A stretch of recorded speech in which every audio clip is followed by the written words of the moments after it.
శ్రీనివాస్ రెడ్డి గారు మనతో పాటు ఫోన్లో అందుబాటులోకి వచ్చారు. శ్రీనివాస్ రెడ్డి గారు నమస్కారం సార్. నమస్తే అండి సార్, మీరు బిగ్ టీవీ స్క్రీన్ పైన ఎక్స్క్లూజివ్గా కన్ఫెషన్ రిపోర్ట్కి సంబంధించినటువంటి వ్యవహారాలు చూస్తున్నాం. సో మనతో పాటు ఎగ్జిక్యూటివ్ డైరెక్టర్ అశోక్ గారు కూడా ఉన్నారు. ఒకసారి మాట్లాడండి సార్. సార్ ఎన్ఓ శ్రీనివాస్ రెడ్డి గారు, మీరు మొట్టమొదట అసలు ముందుకు వచ్చింది మీరే. ఫోన్ ట్యాపింగ్ జరుగుతోంది, నా ఫోన్ని ట్యాప్ చేశారు అని స్వయంగా డీజీపీ ఆఫీస్కి వెళ్ళి కంప్లైంట్ ఇచ్చిన కాంగ్రెస్ పార్టీ నుంచి ముందుకు వచ్చిన మొట్టమొదటి ఎమ్మెల్యే మీరే. సో బాధితులు కూడా. ఇప్పుడు అది కేవలం అప్పటి వరకు ఉన్నది ఊహ మాత్రమే, అనుమానం మాత్రమే. కానీ వాళ్ళు అదే అనుమానం నిజమైంది. మీరు ఆ రోజు ఏదైతే డీజీపీ ఆఫీస్ ముందు మీడియా ముందు మాట్లాడారో అది ఇప్పుడు నిజమైంది. డైరెక్ట్గా కన్ఫెషన్ రిపోర్ట్లో ఎమ్మెల్యేల పేర్లు బయటకు వచ్చాయి, సొంత పార్టీ నేతల పేర్లు బయటకు వచ్చాయి, బిజినెస్ మ్యాన్ల ఫోన్లు ట్యాప్ చేసినట్టు అధికారికంగా ఒప్పుకున్నట్టు ఈ రిపోర్ట్ని బిగ్ టీవీ వాళ్ళు ప్రజెంట్ చేస్తుందంటే మీరు అన్న మాటలే ఆ రోజు. ఎలా చూస్తారు దీన్ని? ఇప్పుడు మాకు తెలంగాణ ఉద్యమంలో ఉన్నప్పుడు సీమాంధ్ర పరిపాలనలో కూడా ఇంత నిర్బంధం లేకుండే. అప్పుడు కేవలం హ్యూమన్ ఇంటెలిజెన్స్ తోటి పనిచేసే వాళ్ళు. కానీ ఎప్పుడైతే కేసీఆర్ అధికారంలోకి వచ్చిండ్రో, ముఖ్యంగా 2018 తర్వాత రెండోసారి అధికారంలోకి వచ్చిన తర్వాత రాక్షస రాజ్యం నడిచిందండి. అంటే గతంలో మనం హిట్లర్ రాజ్యము, ముసోలిని రాజ్యము అవి చూసాం కదా. అంతకంటే భయంకరంగా ఎవరు పడితే వాళ్ళు, ఒక నీతి లేదు, ఒక జాతి లేదు. ఎవరైతే కల్లెర చేస్తే వాళ్ళ ఫోన్ ట్యాపింగ్, వాళ్ళు ఏం చేస్తున్నారు, వాళ్ళ ఇంట్లో ఏం చేస్తున్నారు, ఏం ప్రాపర్టీలు కొంటున్నారు, ఏం బిజినెస్ చేస్తా ఉన్నారు అంటే ఒక నీచ నికృష్ట క్రీడకు తెరలేపిండ్రు. దీంట్లో మొత్తం కల్వకుంట్ల కుటుంబం మొత్తం కూడా భాగస్వాములే. ఇప్పుడు కూర్చొని పెద్ద పెద్ద మాటలు మాట్లాడుతూ ఉన్నారు కదా. అందరూ వాళ్ళకి నచ్చని వ్యక్తులకు చెప్పి ఈ ఫోన్ ట్యాప్ చేయి, వాడు ఏం మాట్లాడుకుంటో విందాం, వాడు ఏమేం చేస్తుండో, వాడు నగరాలు చేస్తున్నాడు, వాడి సంగతి ఏందో తెలుసు, ఇట్లా చెప్పారు కింద వాళ్ళకి. మొత్తం ఎమ్మెల్యేలు అందరి ఫోన్లు ట్యాప్ అయినాయి. కొంతమంది పేర్లే బయటకు వచ్చినాయి. ఒక్కొక్క ఎమ్మెల్యే, ఒక గ్రూప్ ఆఫ్ ఎమ్మెల్యేస్ కి ఒక ఆఫీసర్ని ఇచ్చిండ్రు, వీళ్ళందరినీ నువ్వు ట్యాప్ చేయి, వీళ్ళందరినీ నువ్వు ట్యాప్ చేయి అని చెప్పి. ఇవన్నీ మాకు పక్కా తెలుసు కాబట్టే నేను మొట్టమొదటిగా వెళ్ళి డీజీపీ గారికి నా ఫోన్ ట్యాప్ అయింది అని చెప్పి కంప్లైంట్ ఇచ్చిన. నా తర్వాత రఘునందన్ గారు ఇచ్చారు. తీగలాగితే డొక్క కదిలింది అన్నట్టు ఈ రోజు అందరు ఎమ్మెల్యేలు కూడా ఇదే మాట ఒప్పుకుంటా ఉన్నారు. ప్రతి రాజకీయ నాయకుడు, ప్రతి బిజినెస్ మ్యాన్, బట్టల వ్యాపారులు, నగల వ్యాపారులు, వజ్రాల వ్యాపారులు, రియల్ ఎస్టేట్ వ్యాపారులు, వీరు వారు అని కాదు, అందరి ఫోన్లను కూడా ట్యాప్ చేసిండు సందర్భంలో. అయితే ఇక్కడ విచిత్రమైన విషయం ఏంటంటే, పోలీసు వాళ్ళు ట్యాప్ చేస్తే ఓకే, ఎవరికో ఇప్పుడు మీడియా వ్యక్తులు కూడా వాళ్ళకి అధికారం వచ్చింది ట్యాప్ చేసేదంటే ఎంత అధ్వానమైన పరిస్థితి గత 10 సంవత్సరాల తెలంగాణ రాష్ట్రంలో ఉందండి. సార్ అదే అడుగుతున్నా శ్రీనివాస్ రెడ్డి గారు. అదే కావాలి మనకు. ఓకే, కేసీఆర్ మిమ్మల్ని దెబ్బ కొట్టడానికి ఫోన్ ట్యాపింగ్ చేయించుంటారు. సో అధికారులంతా కూడా ఫోన్ ట్యాప్ చేసి ఉంటారు. కానీ ఇక్కడ ఐ న్యూస్ మీకు ఐడియా ఉంది కదండి, న్యూస్ ఛానల్ పేరు తెలుసండి. ఆ ఛానల్ ఓనర్ శ్రవణ్ కుమార్ గురించి ఇంత పెద్ద ఒక డీటెయిల్డ్ 5 మార్కుల ప్రశ్నకి ఆన్సర్ రాస్తా చూసారా మనకు వచ్చిన పేపర్లో? అంత రాశారు పేరా. అంత పేరాలు ఐ న్యూస్ శ్రవణ ఆధ్వర్యంలో, అది కూడా హరీష్ రావు తరపున ఐ న్యూస్ యజమాని శ్రవణ్ మీ ఫోన్లన్నీ కూడా ట్యాప్ చేశాడు. డైరెక్ట్గా ఎస్ఐబి అధికారులతో రెగ్యులర్గా టచ్లో ఉండే పవర్స్ అతనికి ఇచ్చారు.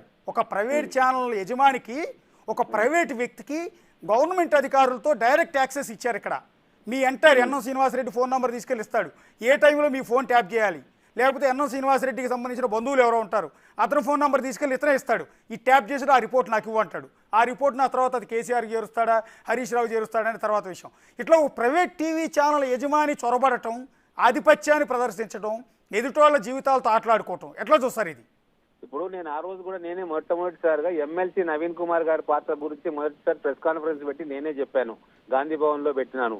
అంటే ఇవన్నీ కాంటాక్ట్ పాయింట్స్. ప్రణీత్ రావు కావచ్చు, ఎమ్మెల్సీ ప్రవీణ్ కావచ్చు, ఇక్కడ శ్రవణ్ కావచ్చు, ఇంకో 2-3 ముఖ్యమైన వ్యక్తులు ఉన్నారు, వాళ్ళ పేర్లు కూడా బయటకు వస్తాయి.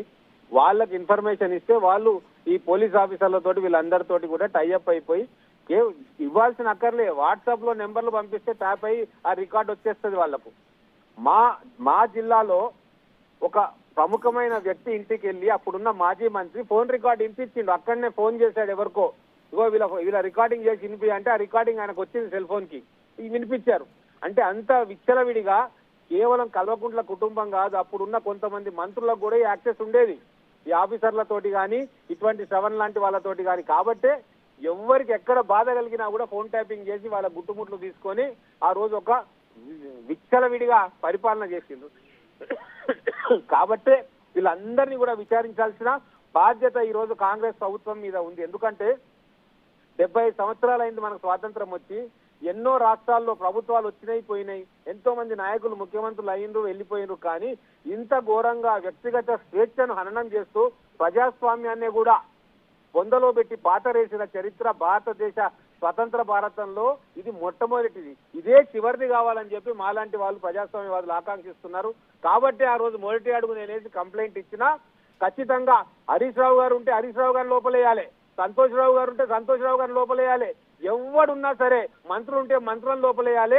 భవిష్యత్ తరాలకు ఇది ఒక హెచ్చరిక కావాలి. ఇప్పుడు మేము అధికారంలో ఉన్నాం, మాకు భయం కలగాలి ఒకరి గురించి మాట్లాడడానికి, వాళ్ళది ఇన్ఫర్మేషన్ తెచ్చి అని మేము అనగడానికి ఇక్కడున్న ముఖ్యమంత్రికైనా సరే భయం కలగాలి. అటువంటి శిక్షలు వీళ్ళకు పడాలి.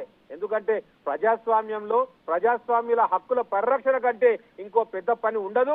ఆ పనిలో మేము అందరం కూడా మీరందరూ కూడా భాగస్వాములు కావాలి. ఇంకో విచిత్రమైన విషయం మీకు చెప్తా, కల్వకుంట్ల కుటుంబంలోనే 2-3 గ్రూపులు ఉన్నాయి. ఒక గ్రూప్ ఇంకోరి మీద, ఇంకోరి గ్రూప్ ఇంకోరి మీద, ఇట్లా సెంటర్స్ పెట్టుకున్నారు, ట్యాపింగ్ సెంటర్స్. ఒకటి హరీష్ రావు నేతృత్వంలో, ఒకటి సంతోష్ రావు నేతృత్వంలో, ఒకటి కేటీఆర్ నేతృత్వంలో, ఇంకోరి నేతృత్వంలో ట్యాపింగ్ యూనివర్సిటీలు పెట్టుకున్నారండి వీళ్ళు. కాబట్టే ఎట్టి పరిస్థితుల్లో చట్టం వీళ్ళని క్షమించొద్దు. డీజీపీ గారు కూడా ఉదాసీనంగా ఉన్నట్టున్నారు. ఖచ్చితంగా మీరందరూ మనం అందరం ప్రెజర్ చేయాలి. ఎవరైతే ఈ ట్యాపింగ్లు చేసిండ్రో, ట్యాపింగ్లు చేయమని వర్తమానం ఇచ్చిండ్రో వాళ్ళు కూడా దోషులే, వాళ్ళకు కూడా చట్ట ప్రకారంగా కఠినమైన శిక్ష పడాలని చెప్పి మేము కోరుకుంటా ఉన్నాం. జరుగుతుందా సార్? మీరే ప్రభుత్వంలో ఉన్నారు, మీరు ఆ ప్రభుత్వంలో కీలకమైన రోల్లో ఉన్నారు, ముఖ్యమంత్రి గారికి సన్నిహితులు మీరు. సో ఆ కాన్ఫిడెన్స్ ఇవ్వగలుగుతారా? ఎట్టి పరిస్థితుల్లో మీరు ఇందాక అన్నారు, సంతోష్ రావు ఉంటే సంతోష్ రావు లోపలేయాలా, హరీష్ రావు ఉంటే హరీష్ రావు లోపలేయాలా, కేటీఆర్ ఉంటే కేటీఆర్ లోపలేయాలని వేసే అధికారం ఇప్పుడు మీ చేతుల్లోనే ఉంది. అంటే ఇప్పటివరకు కేవలం ఎవరైతే పని చేశారో ఆ ఉద్యోగులను మాత్రమే అరెస్ట్ చేశారు, కానీ చేయించిన వాళ్ళు ఎవరిని ఒక్కడిని కూడా విచారించలేదు, ప్రశ్నించలేదు, అరెస్ట్ చేయలేదు. ఖచ్చితంగా అండి, మేము ప్రెజర్ పెంచుతాం, మేము ఊరుకునే ప్రసక్తే లేదు.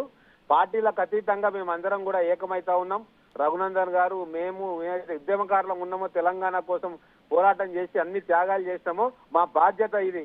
తెలంగాణ సమాజం స్వేచ్ఛగా జీవించాలి, తెలంగాణ సమాజం ఏ ఎమర్పాటు లేకుండా హాయిగా మాట్లాడుకునే ఒక వాతావరణం రావాలి. దానికోసం ఎంత దూరమైనా పోతాము, చట్టానికి లోబడి రేపు కోర్టులకు కూడా పోవడానికి మేము సిద్ధంగా ఉన్నాం. దీన్ని వదిలిపెట్టే ప్రసక్తే లేదు. మా వాళ్ళు కూడా ఎవరైనా లాలూచి పడితే వాళ్ళను కూడా బజార్ పీల్చే పని మేము చేస్తాం. Yeah, thank you Srinivas Reddy గారు, థ్యాంక్ యూ. ఎస్, అది ఒక సంచలనం చెప్తున్నారు.